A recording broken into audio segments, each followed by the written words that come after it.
Kembali lagi bersama Davis. Pada kesempatan kali ini kita akan membahas tentang matematika wajib. Khususnya di bab pertama di kelas 10 kita akan mempelajari tentang persamaan dan pertidaksamaan nilai mutlak linear satu variabel ya. Nah, yang pertama yang kita bahas adalah konsep dari nilai mutlak itu sendiri ya.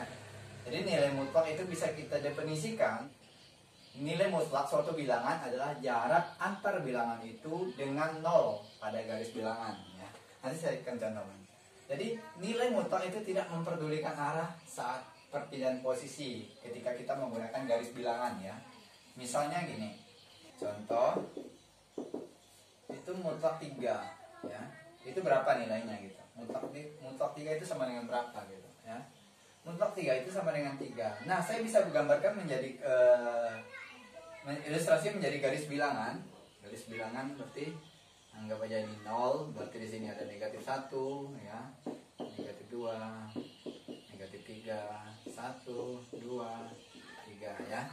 Nah, yang dikatakan tadi kan jarak antar bilangan itu dengan 0. Nah, di sini kan 3 kan yang dimutlakan kan, berarti otomatis ini toh. Ya, nah, kan 3 yang dimutlakan, berarti kita mencari jaraknya terhadap 0 toh. Nih kata kuncinya, bilangan itu dengan 0. Oh, berarti yang dimutlakan 3. Ya udah, berarti ini jaraknya. Nah, gitu. Nah, tinggal kita hitung berapa perpindahannya.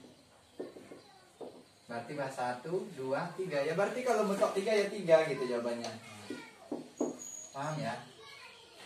Paham ya? Oke, kita lanjutkan. Kalau seandainya 0 kita mutlakan ya. Yang kedua, kalau 0 kita mutlakan ya 0 lah. Kan terhadap dirinya sendiri gitu. Kemudian misalnya saya nggak memberikan yang ketiga itu misalnya, nah 3/4 misal, atau setengah aja lah misalnya, setengah aja. Nah, setengah kalau saya gambarkan ya, saya gambarkan berarti ini 0, saya kasih jarak aja lebar dikit ya, 1 ya, di sini 2, di sini 2. Nah, setengah kira-kira kan di sini toh, berarti setengah toh. Ya, berarti tinggal cari dari ke jarak 0 toh. Berarti ini kan. Nah, oh berarti kalau kayak gitu ya setengah lah udah. Nah gitu. Berarti mutlak setengah ya setengah. Jadi intinya apa? Kalau dia positif, yang dimutlakannya itu dirinya sendiri gitu, ya. Kemudian kalau yang negatif, nah gimana ini? Kalau yang negatif, misalnya saya ngambil negatif 3, itu sama dengan berapa nilai mutlaknya? Ya udah, saya bisa gambarkan. Jadi 0, 1, 2, 3. Ini 1, 2, 3. Ini negatif-negatif ya. Nah, berarti jarak 0 ke negatif. Yang bilangannya itu apa? Negatif 3 toh? Berarti ini toh? Tapi ngitungnya harus terhadap 0 juga. Nah, gitu. Nah, berarti berapa perpindahannya? Berarti 1, 2, 3. Yo, berarti mutlak 3 berapa? Nih kata kuncinya tuh. Pada garis bilangan, ingat ya, nilai mutlak itu tidak boleh negatif. Itu tidak boleh negatif. Nah, gitu. Nah, berarti yang negatif itu harus dipositifkan gitu, Bang. Berarti 3 toh. Nah, gitu ya. Jadi nilai mutlak itu tidak boleh negatif toh. Nah, jadi kalau dia negatif ya positif 3 gitu ya. Misalnya mau berapa lagi? Negatif setengah sama juga misalnya 5 ya, hitungnya sama, negatif setengah dimutlakan ya, setengah gitu.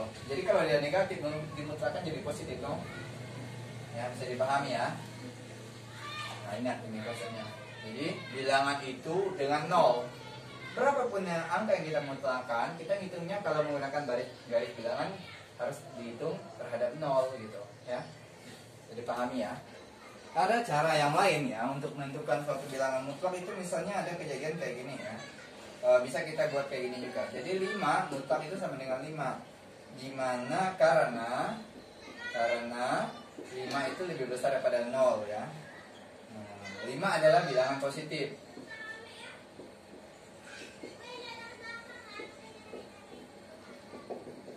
Nah, boleh juga gitu. Atau misalnya kalau kalian menemukan kayak gini, min 3. Nah, kalau dia min harus kita kalikan dengan min ya. Jadi harus kita kalikan ya. Karena min 3 itu lebih kecil daripada 0 gitu. Min 3 itu adalah real negatif.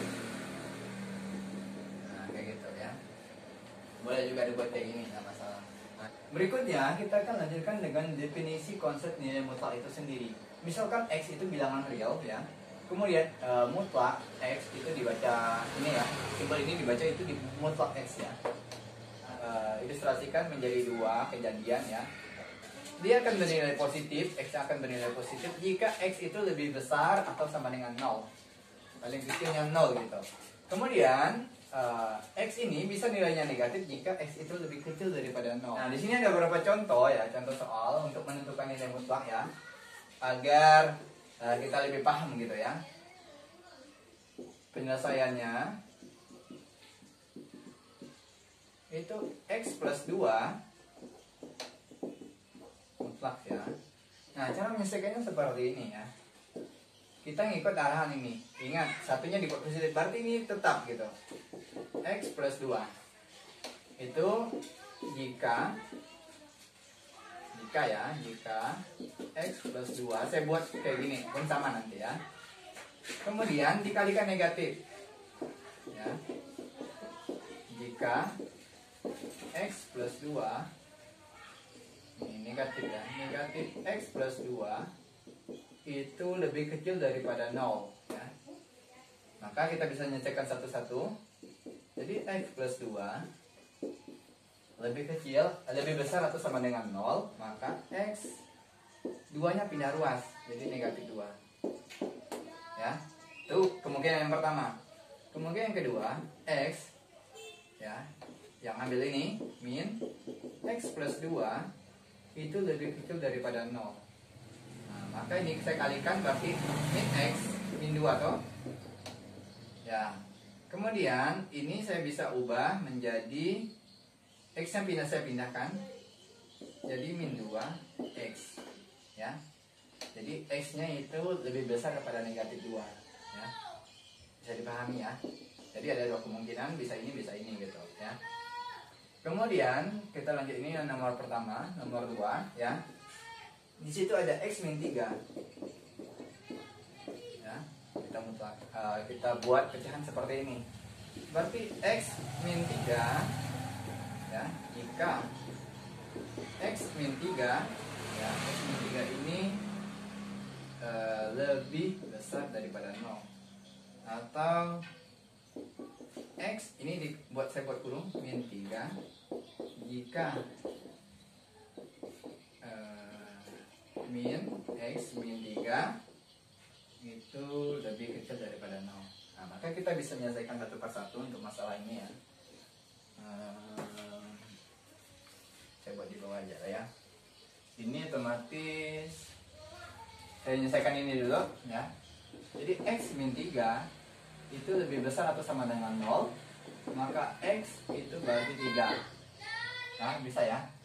Kemudian yang ini, yang kedua,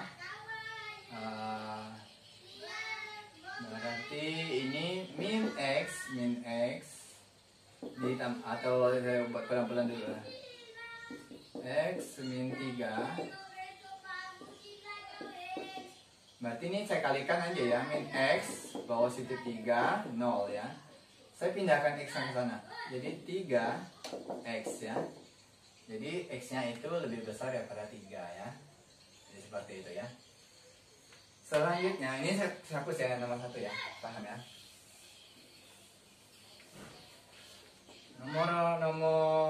Nomor 3 ya.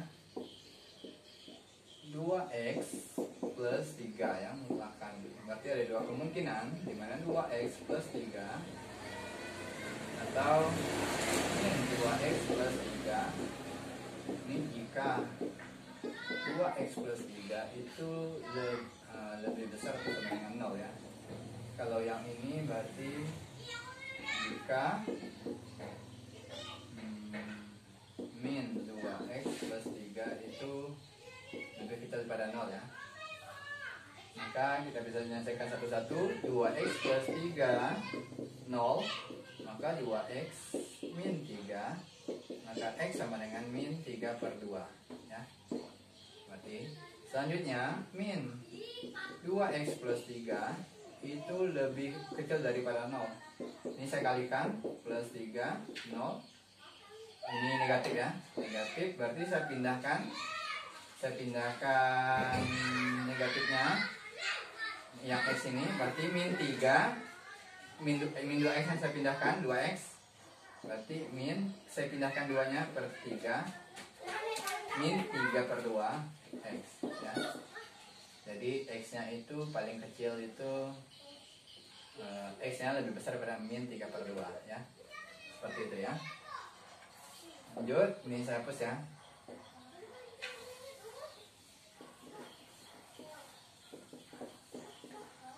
Nomor 4 itu seperti ini, min 2X plus 5 mutlak ya. Ada 2 kemungkinan juga.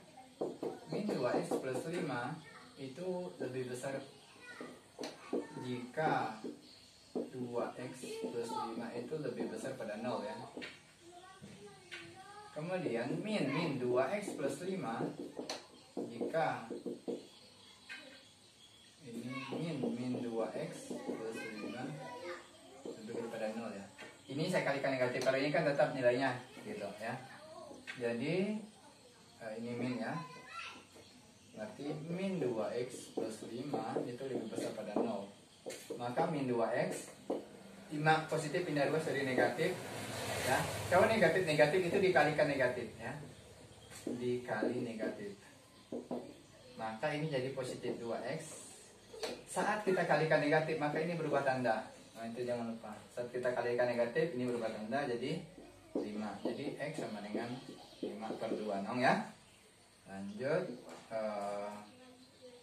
ini min 2X plus 5 ya, lebih kecil daripada 0.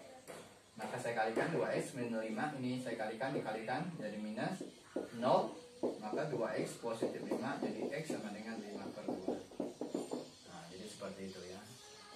Nah itu adalah bagian-bagian dari konsep nilai mutlak itu sendiri. Pada dasarnya konsep nilai mutlak itu sendiri ya, kalau yang pertama tadi yang negatif kalau dimutlakan itu menjadi positif. Nah kalau ini ada beberapa kemungkinan yang terjadi gitu ya. Nah, seperti itu ya. Sekian dan terima kasih.